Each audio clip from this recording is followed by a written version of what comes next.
Selamat pagi, berjumpa kembali dengan saya Rina Dewi Lina dalam program pendidikan finansial kita bersama Uang Anda. Sahabat Uang Anda, bagi Anda yang umat muslim tentunya saat ini tengah sibuk dalam merayakan hari kemenangan usai 1 bulan menjalani ibadah puasa. Bagi Anda yang sudah menjadi orang tua, berbagai pengeluaran yang dilakukan terkadang menjadi suatu keharusan. Mulai dari membeli baju baru, menyiapkan makanan yang lebih spesial, hingga mengajak keluarga mudik liburan. Dengan alasan sekali dalam setahun, Anda tidak segan-segan berhutang kanan kiri demi bisa merayakan Lebaran bersama keluarga tercinta. Sebenarnya keinginan untuk menjambut hari raya dengan penuh kebahagiaan bukanlah hal yang salah, tapi menjadi sangat disayangkan bila hidup Anda menjadi menderita usai hari raya. Karena usai dari kampung halaman, Anda disadarkan harus memikirkan bagaimana memenuhi kebutuhan hidup berikutnya, ditambah dengan belitan hutang di mana-mana. Belum lagi dalam waktu tidak terlalu lama lagi, Anda akan menyambut hari raya lainnya, yaitu Idul Kurban. Pusing bukan? Sahabat uang Anda, setiap tahun Bank Indonesia mencatat penggunaan kartu kredit menjelang hari raya melonjak tajam. Parahnya, sebagian besar nasabah yang menggesek kartu kredit ini memiliki motif hutang demi pengeluaran konsumtif yang tidak disertai disiplin dalam membayarnya. Akibatnya, banyak pembayaran macet dari nasabah dengan bunga bank yang menyertainya.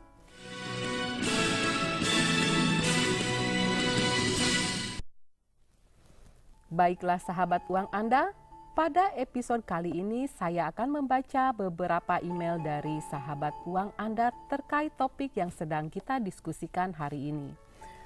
Sahabat uang Anda, bila Anda tidak bijaksana menggunakannya, kartu kredit ibarat dua sisi mata pisau.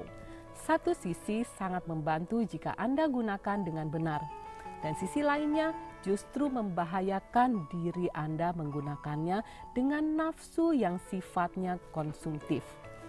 Beberapa faktor yang mendorong Anda terjerat kartu kredit, khususnya menjelang hari raya. Yang pertama, bank lebih agresif menawarkan kartu plastik dan program menarik menjelang hari raya atau musim liburan. Akibatnya Anda semakin mudah mendapatkannya. Ini bisa dimaklumi karena persaingan antar bank penerbit kartu kredit semakin kompetitif. Seringkali bank menawarkan prosedur yang mudah, di mana Anda tidak perlu repot-repot mengisi data. Jika tergolong potensial, bank cukup melakukan verifikasi melalui telepon dan Anda langsung dinyatakan layak menerima kartu plastik dari mereka. Prinsip penerbit, semakin banyak kartu yang dibuat, kemungkinan transaksi kredit menjadi lebih besar, dan itu berarti pendapatan bunga bagi mereka. Kedua, kartu kredit membuka kemungkinan nasabah untuk membayar dengan minimum, yang saat ini leluasa untuk membayar sesuai adalah 10% dari total tagihan. Inilah yang menjadi sumber masalah bagi Anda yang dikendalikan oleh kartu plastik yang dimiliki.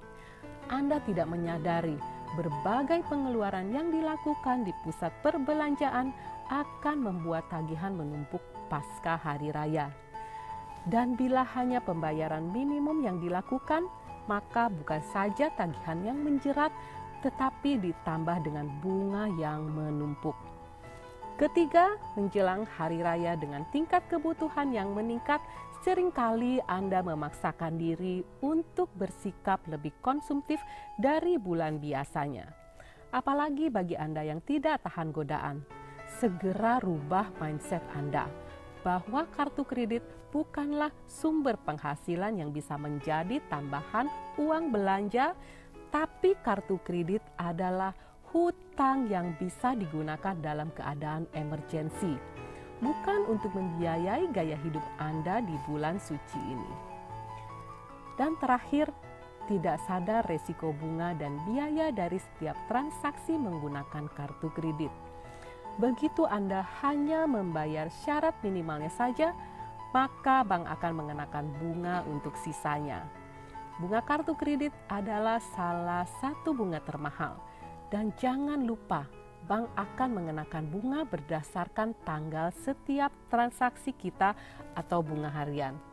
Selain bunga, bank juga mengenakan biaya dan denda, seperti denda keterlambatan pembayaran, denda karena melebihi plafon atau limit, biaya tahunan, selisih kurs untuk transaksi dengan mata uang asing, dan biaya administrasi lainnya. Kini saya akan membacakan pertanyaan email dari Anggoro Malang. Bu Rina, sudah beberapa tahun ini saya dan istri menjadwalkan liburan lebaran dengan pulang ke kampung halaman. Terus terang selama ini kami hanya mengandalkan kartu kredit untuk menutup biaya liburan. Namun besarnya limit kartu kredit justru membuat kami sering kebobolan. Yang kami khawatirkan sekarang adalah belum sampai hutang yang lama lunas, kami harus memikirkan biaya sekolah anak yang baru memasuki ajaran baru. Mohon pencerahannya. Menyenangkan keluarga memang perlu dilakukan, apalagi dalam menyambut hari raya. Ini semua demi meningkatkan kedekatan keluarga dan melepas kejenuhan dari rutinitas sehari-hari. Tetapi yang perlu diperhatikan adalah mempersiapkan dana liburan tersebut dengan matang. Apabila kondisi keuangan Anda tergolong mencukupi, dapat disisihkan anggaran sesuai dengan destinasi dan tipe kegiatan yang akan dilakukan. Jika kondisi sebaliknya terjadi, terasa kurang bijaksana bila Anda memaksakan diri berutang demi berlibur yang mengeluarkan dana cukup besar. Bila bersikeras, coba melakukan mudik bersama anggota keluarga lainnya. Sehingga beberapa jenis biaya seperti biaya sewa mobil dan bensin dapat ditanggung bersama. Namun bila Anda masih memiliki kewajiban untuk membayar hutang, sebaiknya simpan kartu kredit Anda jauh-jauh. Membayar atau mengurangi jumlah hutang akan membuat hidup Anda jauh lebih nyaman usai hari raya. Bayarlah hutang dengan biaya bunga paling besar terlebih dahulu dari jatah pembayaran cicilan bulanan hutang Anda. Bayarkan minimum pembayaran ke utang-utang lainnya dan sisa nominal terbesar dibayarkan ke hutang dengan bunga yang paling tinggi seperti di atas.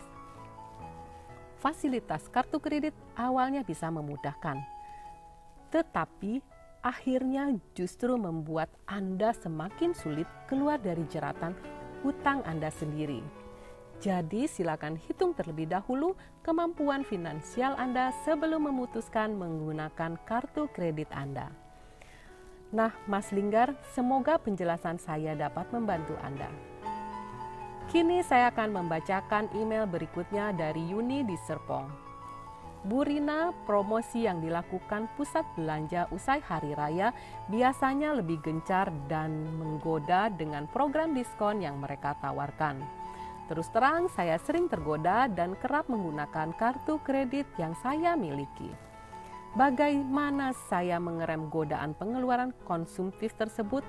Mohon bantuannya. Mbak Yuni, membaca email Anda membuat saya tersenyum. Memang itulah godaannya bagi perempuan bila melihat berbagai program diskon atau reward yang ditawarkan berbagai pusat perbelanjaan atau bank penerbit kartu kredit.